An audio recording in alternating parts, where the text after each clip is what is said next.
एक कहानी है बहुत बड़ी अच्छी कि किसी राजा को क्रोध आता था बहुत, और वो एक महात्मा के पास गए। बार बार क्रोध आता, बार बार क्रोध आता। अब राजा के क्रोध को झेले भैया, और क्रोध अक्सर करके अपन ते छोटे ने पे हाथ हुए। क्रोध और पानी ये हमेशा नीचे की ओर बहत है। जोतदार पे ना आती, जोतदार पे आ तो आवेगो तो पिटेगो। तो उस राजा को बार बार क्रोध आया करे, प्रजा परेशान, महलों में रानी परेशान, उसके बेटी बेटा परेशान। और क्रोधी आदमी से लोग परेशान तो होते हैं। कोई महात्मा आए ऐसे ही, हमारे पूज्य साहिब जी विराजमान है। राजा ने सुना कि हमारे बगीचा में कोई संत ठहरे हुए हैं और वो अच्छे कोई पहुंचमान सब संत हैं। राजा जाकर के पहुंचे वहां, हाथ जोड़ करके निवेदन किया, गुरुदेव मुझको क्रोध बहुत आता है। महात्मा जी ने और कुछ नहीं कहा। महात्मा जी ने कहा कल 12 बजे तुम मर जाओगे। अब तो राजा को सबरा फैल हो गया। मैंने महाराज शंका कौन सी की आपसे? मैं तो ये पूछ रहा हूं मुझको क्रोध आता है विशेष, और आप कहते हो कि कल 12 बजे तक मर जाओगे, तो ये कोई समाधान हुआ? महात्मा जी ने कही तो और कर ले, 12 बजे न कर ले, सोई समाधान है जागो। हाँ 12 बजे से 1 बजे तक नहीं चलेगा, यही समाधान है हमारा। जितनो करना हो तितने को 12 बजे तक कर ले। अब तो राजा को एकदम बड़ी चोट लगी। और ध्यान रखो, ऐसी स्थिति होती है, कोई आदमी बिल्कुल ठीक हो और बात है, अगर डॉक्टर ने कहते हैं कि कैंसर है, तो भाई कैंसर ही बनेगा रहेगी, वो बचेगा नहीं। ये हमारे मन पर ये बातें प्रभाव छोड़ती हैं विशेष करके। अब तो राजा का हौसला गिर गया। वहीं से आया महलों में, आंखों में आंसू हैं, और बड़ी विनम्रता के साथ सबसे मिल रहा है। भैया मैंने जो कुछ गलती करी हो उन्हें माफ कर दियो, और कल 12 बजे तक ही मेरा जीवन है। अब क्रोध प्रोधन तो भूल भाले को सगन ने। अब तो जो लोग आ रहे थे हाथ जोड़े के मिल रहे हो, प्रार्थना कर रहे हो सबंदे बड़ी विनम्रता से। भैया मैंने बहुत गलत किया होगा, मैंने बहुत आप लोगों के साथ में अन्याय नीति करी, और बस अब कल 12 बजे तक ही मेरा जीवन है, और बस अब जीवन का एंड है। सभी से मैं क्षमा मांगता हूँ, क्षमार्चना करता हूँ। राजा खाना पीना, हंसना मुस्कराना, जो कछु बागो जो घमंड हुआ तो सब चूर चूर रहेगा। अब देख रहे हैं रात बीत गई, लोग आ रहे हैं, जा रहे हैं, मिल रहे हैं। राजा बड़े प्यार से सबन से बात करता है, वैसे बड़ी विनम्रता से करता है। जितने लोगन ते हरिभक्त आंख लाल रहती, अब तो बड़ी शांति से, बड़ी नम्रता से। रात बीत गई, 10 बज गए, त्यों त्यों समय घड़ी चली जा रही है। राजा का चित्त घड़ी पर ही जुड़ा हुआ है। बस भैया अब तो 2 ही घंटा रह गए हैं, बस भैया अब तो 1 घंटा रह गया है। और जैसे ही 12 बजे और 12 बज करके 5 मिनट भई, अब उसकी चेतना फिर जागृत भई। और एक महात्मा ने तो बड़ी झूठ बोली। अब जाकर के देखता हूँ महात्मा को, उसने तो कहा कि 12 बजे तक मर जाओगे तुम, और अब मैं मरा क्यों नहीं? अब मैं जाकर के पूछता हूँ महात्मा से। फिर आया राजा। राजा ने कहा महात्मा जी से कि कहो आपने झूठ बोली, आप महात्मा होकर के भी झूठ बोलते हो। महात्मा जी ने कही बात ये नहीं है, पहले तुझे बात बताया कि कल तू जहाँ आयो और हमने तुझको मृत्यु की बात बताई दी कि 12 बजे तू मर जाएगा, तो क्रोध कितने को आयो कल लेते अब तक। कल से अब तक तुझको कितना क्रोध आया है, कितने लोगों से तूने गाली दी है, कितने लोगों का तूने अपमान किया है। बोले महाराज तुमने अपमान की पड़ रही, गाली नहीं की पड़ रही। महाराज बिल्कुल। अब मैंने सोची जब 8-10 घंटे को जीवन हो तो अब जाओ, अब मैं क्या करूं। अब तो जो कुछ गलती सलती भैया तेन सब मैं महाराज में तो क्षमा मांग रहा हूं, कर लेते। तो क्या बस क्रोध और अहंकार उन्हीं लोगों के अंदर में विशेष होता है जो लोग समझते हैं कि हम तो मरेंगे नहीं, जिस हमारे पड़ोसी सब मरेंगे। तो वो ही दुनिया का अपमान करते हैं, बेईमानी करते हैं और विशेष करके वो प्राणी पदार्थों में चिपकाहट बनी रहती है उनकी। और जिस व्यक्ति को अगर अपने सामने अगर मृत्यु का बोध हो जाए, उसको ये पता लग जाए कि भैया रे आज हमारो पड़ोसी गए हुए तो फिर कल तो हमें तैयार हो जाना चाहिए। मालियावत देख कर कलियन करी पुकार, मालियावत देख कर कलियन करी पुकार, फूले फूले चुन लिए काल हमारी बार रे भैया, काल हमारी बार। कितनी बढ़िया बात है जब कलियां खिल रही थी और जब माली आया देख करके और कलियां कहने लगी, कलियन करी पुकार, ओ भैया ये खिले खिले तो आज टूट गए, पर थोड़ी देर में हम भी खिलने वाले हैं और आज नहीं तो कल पर इसी तरीका से जे हमको भी तोड़ ले जाएगा। और ये भी नहीं पता है कि ये तोड़ करके कहाँ ले जाएगा। हम किसी के गले का हार बनेंगे या कहीं जाकर के किसी मुर्दा अथवा कब्र पर जाकर के चढ़ेंगे, क्योंकि ये भरोसा नहीं है, ये पता नहीं है।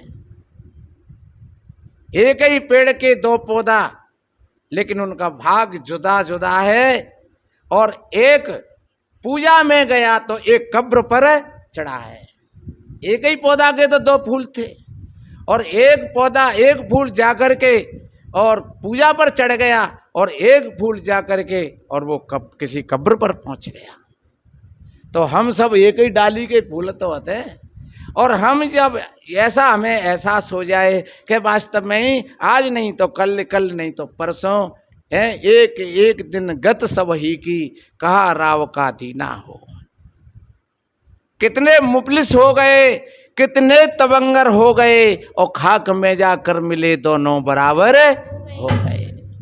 बड़े बड़े राजा महाराजा बादशाह और बड़े बड़े बेचारे हम जैसे साधु संत फकीर और बड़े बड़े पर भिखारी, लेकिन उस जगह पर जब पहुंच जाते हैं तो वहाँ फिर सबके सब समान हो जाते हैं, बराबर हो जाते हैं। न कोई छोटा होता है और न कोई बड़ा होता है। बच्चा जन्म लेता है तब भी न वो छोटा था न बड़ा था, और जब वो जाता है दुनिया से व्यक्ति तो वहाँ भी जाकर के वो समानता आए एक ही घाट से और जावे एक ही घाट और अपनी अपनी करनी से फिर हो जाए 12 बाट। महात्मा जी ने कहा क्रोध अहंकार का भाई है। तो तुझे अहंकार है, तू समझता था कि मैं राजा हूं और ये सारी प्रजा मेरे नीचे है, इसलिए तू प्रजा पर क्रोध करता था बार बार बार बार बार बार। और ध्यान रखो आप सब राजा हैं, अपने अपने परिवार के राजा तो होता ही हो। हमारे जो प्रधान है तो जे राजा हैं।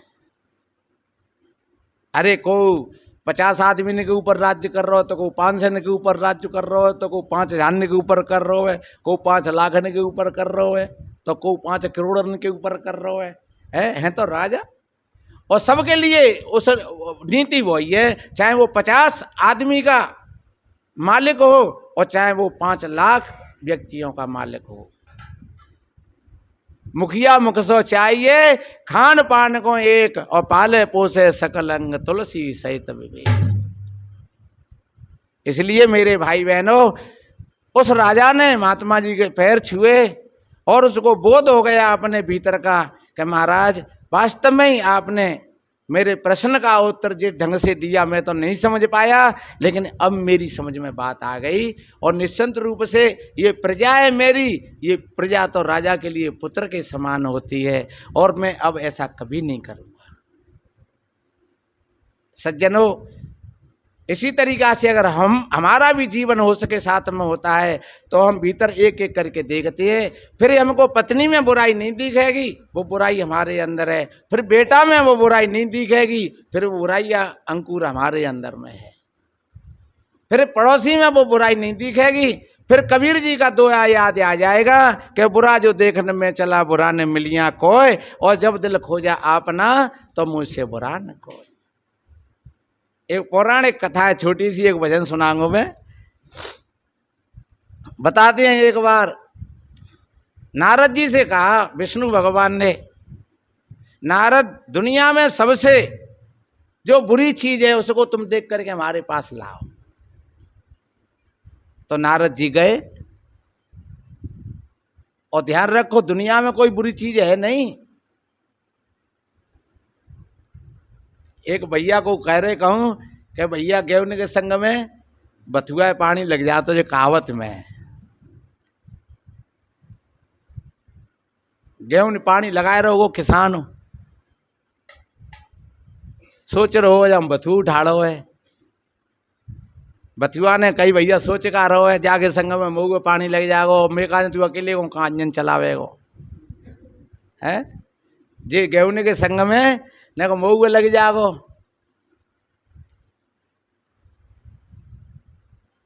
बान किसान ने कही यार त्यो का होगो है, तू गेहूं खराब करेगो, खेते खराब करेगो। अरे यार ऐसी कछु बात नाने, देख जब मैं उपज के तैयार है अब है गए हूँ, देख मैं कोमल कोमल पत्ता है, और तू बढ़िया रायता बना लियो मुँह में ते, तू बढ़िया कड़ी बना लियो मैं मठा में डाल करके। और देख ज़्यादा है पर तो ते पशु ने को मतलब अब चारों बना लियो है। और देख ज़्यादा तू घमंड मत करे, हूँ क्यों बीमारी में हूँ काम में आत हूँ। और ते गेहूं ते अगर तो मैं अकेले हो तो ते गेहूं ते हूँ ज़्यादा काम करके बता देंगे। उस किसान ने हाथ जोड़े, भैया रे वास्तव में तो मैं तो बहुत गुणा नहीं करे, हम तो नहीं जानते कि भैया गेहूं ही काम के बथुआ तो बेकार हो तो है, पर नहीं, इस सृष्टि में जो कोई चीज़ है वो कोई भी बेकार नहीं है, वो सब काम की है। वो हम नहीं समझ पाए वो बात अलग है। नारद जी गए तो देखा तो कि जी बेकार है, फिर वो नहीं, फिर जे और जे, और घूमत घूमत घूमत घूमत और उसका लक्ष्य पहुंचा। वो लेटरिन के लिए बैठा था, लेटरिन के लिए बैठा तो अब सोच रहे के लोग लेटरिन करके खड़े होकर के चले जाते हैं और जागी तरफ को ना देगा तो फिर लौट करके। तो मैं जानता हूँ सबसे ज़्यादा बेकार यही चीज़ है। चलो ठीक है, मिल तो गई, कई दिन मेहनत किया और प्रयास किया, खोज करी, पर बड़ी देर में मिल पाई। तो फिर वहाँ से जवाब आया, अरे कि तू कैसी बात करता है भाई, तू ब्रह्मज्ञानी होकर के, ब्रह्म ऋषि होकर के, और तू मेरे को दोषी बता रहा है। मैं 4 घंटा पहले मैं कौन से रूप में थी? मैं फलों के रूप में थी, मैं घी दूध के रूप में थी, मैं अनाज के रूप में थी, लेकिन मूर्ख तेरा संग करके थोड़ा सा ही और फिर मुझ में से बदबू आने लगी। 4 घंटा पहले मुझ में से बदबू नहीं आ रही, मैं बड़ी सुरक्षित थी। नारद जी ने अपने कान पकड़े और इनने कही रे वो तो वास्तव में जी सारी बुराई को केंद्र में ही हूँ। उन्होंने जाकर के कही कि महाराज सवंत में तो दुनिया में घूमे आयो, लेकिन दुनिया में मोते बुरो और कोई नहीं है। बुरा जो देखने में चला बुरा न मिलिया कोई, और जब दिल खोजा आपना तो मुझसे बुरा न कोई। ये चीज़ जब हमारे भीतर में आ जाएगी तो मैं दावे के साथ कहता हूँ आपको शांति मिलेगी, आपको आनंद मिलेगा। आप जिन चीज़ों को दूसरों पर थाप रहे थे वो तुमको अपने भीतर में ही मिलेंगे। सबके गुण अपनी हमेशा गलतियां देखा करो।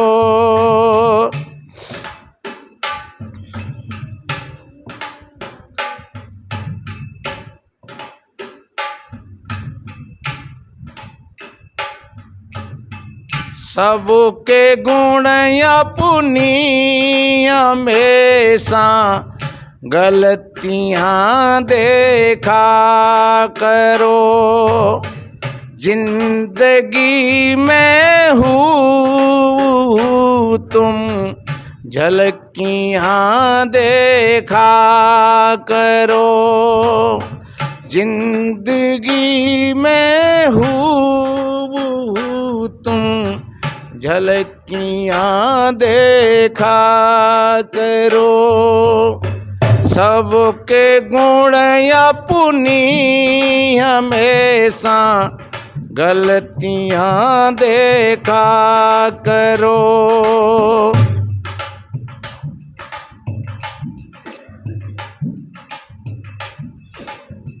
ये जवानी की अकड़ सारी धरी रह जाएगी। ये जवानी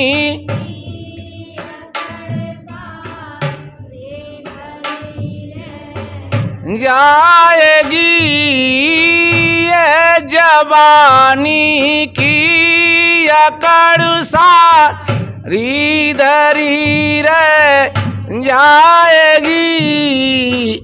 जल चुके जो सब ये उनकी अस्थियां देखा करो। जल चुके जो सब ये उनकी हस्तियां देखा करो। जिंदगी में हूँ तुम झलकियां देखा करो।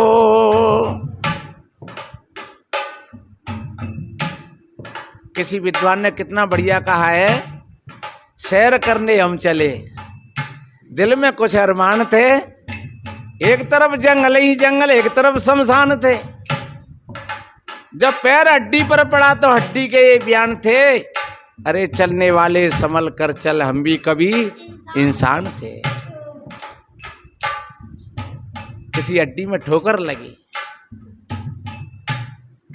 हड्डी ने कहा अरे पागल, आज जिस जगह पर तू है कल मैं भी यहां पर थी, और आज जिस जगह पर मैं पड़ी हूं आज नहीं तो कल तू यहीं पर आएगा। जैसे होश में रहे, ऊपर को मुंह उठाए के मन चले, आंखें खोल के चले, उसकी आंखें खुल गई। हम भी सज्जन हो, सदगुरु कहते हैं कि जो जल चुके सब उनकी अस्थियां देखा करो। कह रहे जी हमारे संग के ही तो आते।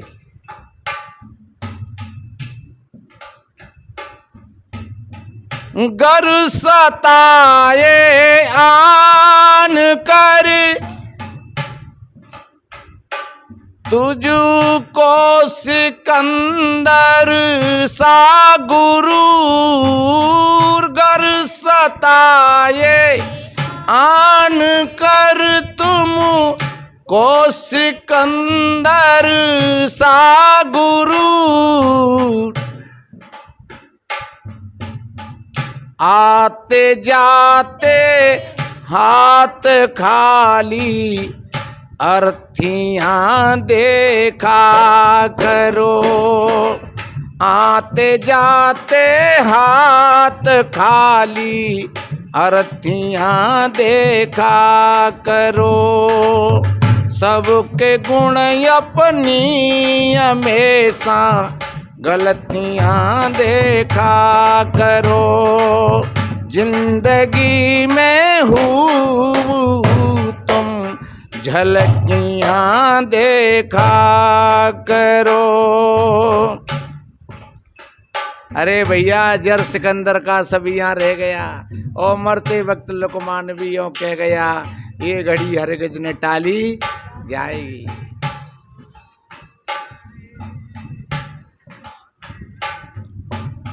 महलों की असरत तुझे गर सताए आन कर, महलों की असरत तुझे गर सताए आन कर,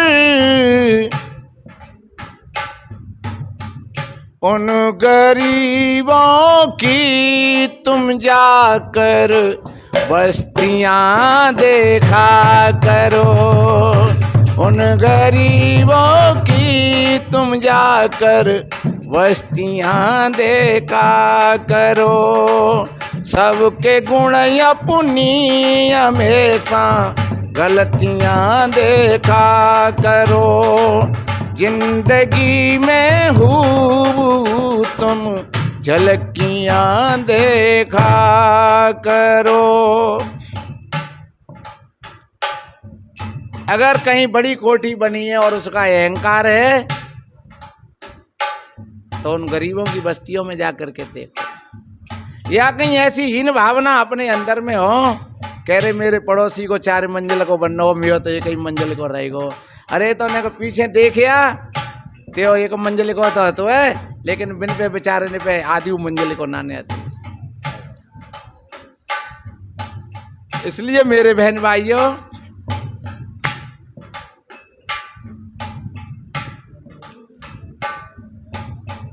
खाने से पहले जरा तुम हक पर आया जान लो, खाने से पहले जरा तुम हक पर आया जान लो,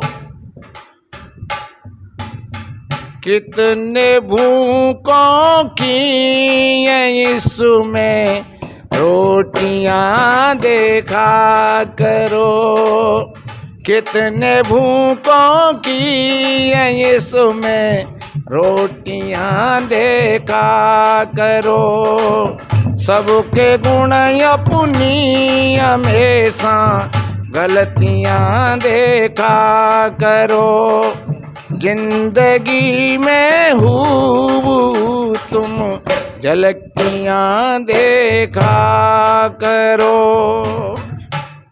आखिरी पंक्ति में विषयों का विषपान कर,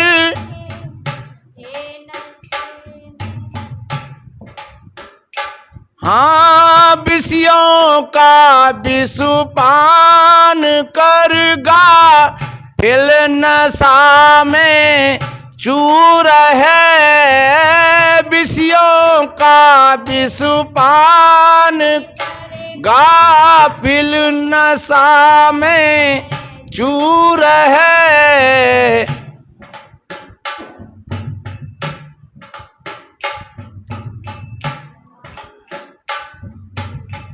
विषयों का विषपान करगा, फिर नशा में चूर है, प्रेम का हक जाम पी कर मस्तियां देखा करो, प्रेम का हक जाम पी कर मस्तियां देखा करो, सबके गुण अपनी हमेशा गलतियां देखा करो, जिंदगी में हूँ तुम झलकियां देखा करो।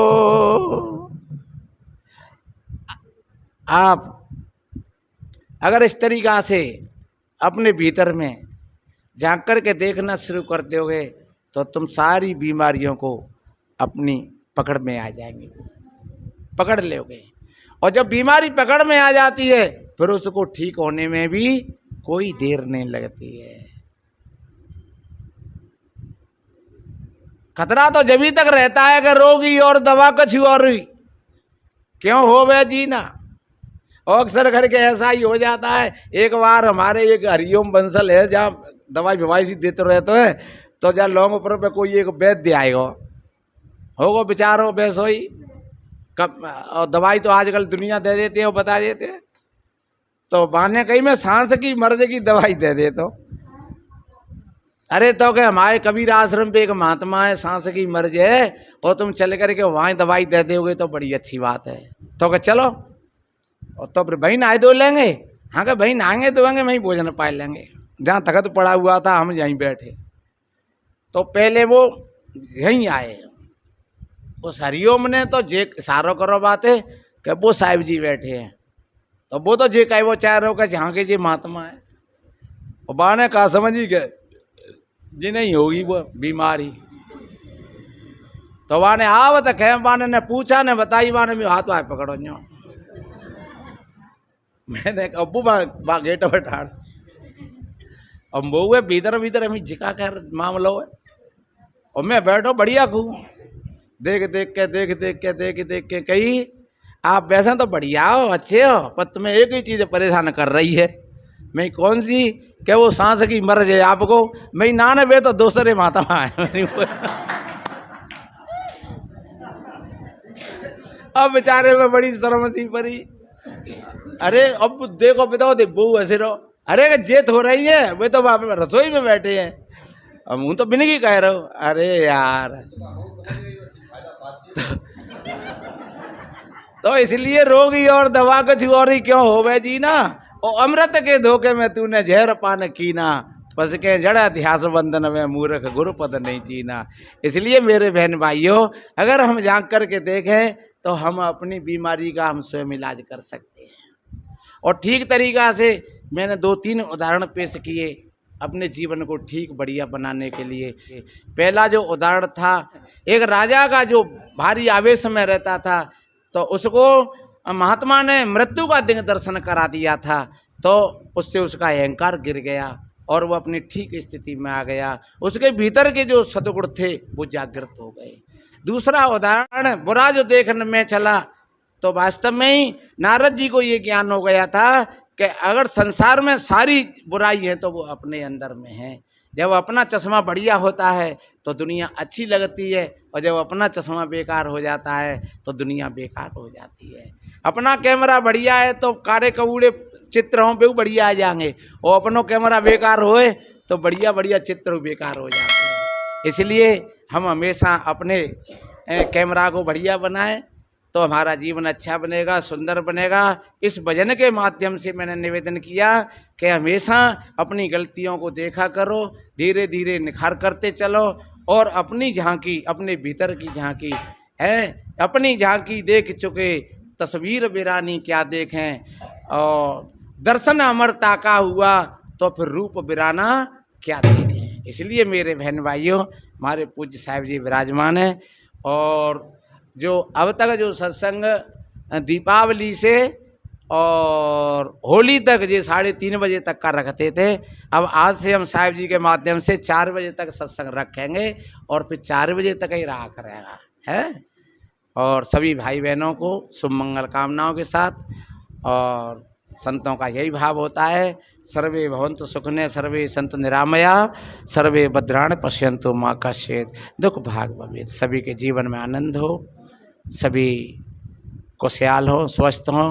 आप सभी की आए दिन रोज़ होली मने, रोज़ दीपावली मने, रोज़ रक्षाबंधन बने, और ऐसा ही जीवन हर्ष और उल्लास और उत्साह से भरा हुआ हो। यही जीवन की सार्थकता है। बोलिए श्री सद्गुरुदेव की जय।